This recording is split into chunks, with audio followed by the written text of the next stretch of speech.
السلام علیکم ورحمۃ اللہ وبرکاتہ نحمده ونصلی علی رسوله الکریم اما بعد اعوذ باللہ من الشیطان الرجیم بسم اللہ الرحمن الرحیم۔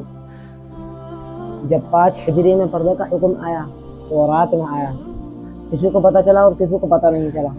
فرض نماز میں عورتیں بھی مسجد میں نماز پڑھنے آیا کرتی تھی، ایک الگ جگہ بنی ہوئی تھی مسجد میں عورتیں تھی۔ ایک خاتون آئی، انہوں نے دیکھا کہ کیا یہ عورتیں مسجد میں چھپی ہوئی بیٹھی ہے، تو کہنے لگی کہ تمہیں کیا ہوا؟ تو ایک خاتون نے کہا تمہیں نہیں پتا کہ رات کو ہی پردے کا حکم آ گیا تھا؟ تو اس خاتون نے کہا نہیں، مجھے معلوم نہیں۔ تو انہوں نے تبھی نماز کے بعد ایک بچے سے اپنے گھر سے چادر منگوائی اور چھپتے چھپاتے اپنے گھر گئی۔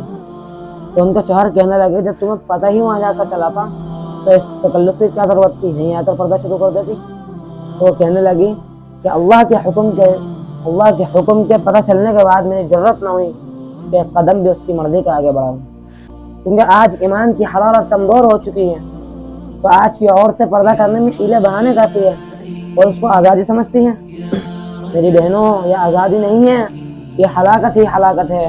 میری بہنوں، اپنا آپ کو چھپاؤ اور جتنا یہاں چھپو گی اتنا ہی اللہ کے وہاں روشن ہو جاؤ گی، اور جتنا یہاں ظاہر ہوگی اتنا ہی اللہ کی نظروں میں ذلیل ہو جاؤ گی۔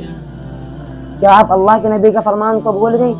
الحیاء شعبۃ من الایمان، حیا ایمان کی علامتوں میں سے ہے۔ ایمان کی اگر ہم نے ایمان کی ایک علامت کو بھی چھوڑ دیا، اگر ہم نے حیا کو چھوڑ دیا، ہمارا ایمان ابھی مکمل نہیں ہے، وہ ادھورا ہے۔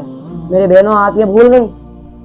میری بہنوں، اپنی زندگی کو ایسے بناؤ کہ اللہ کو پسند آ جائے۔ بندوں کی پسند تو ہر روز بدلتی ہے۔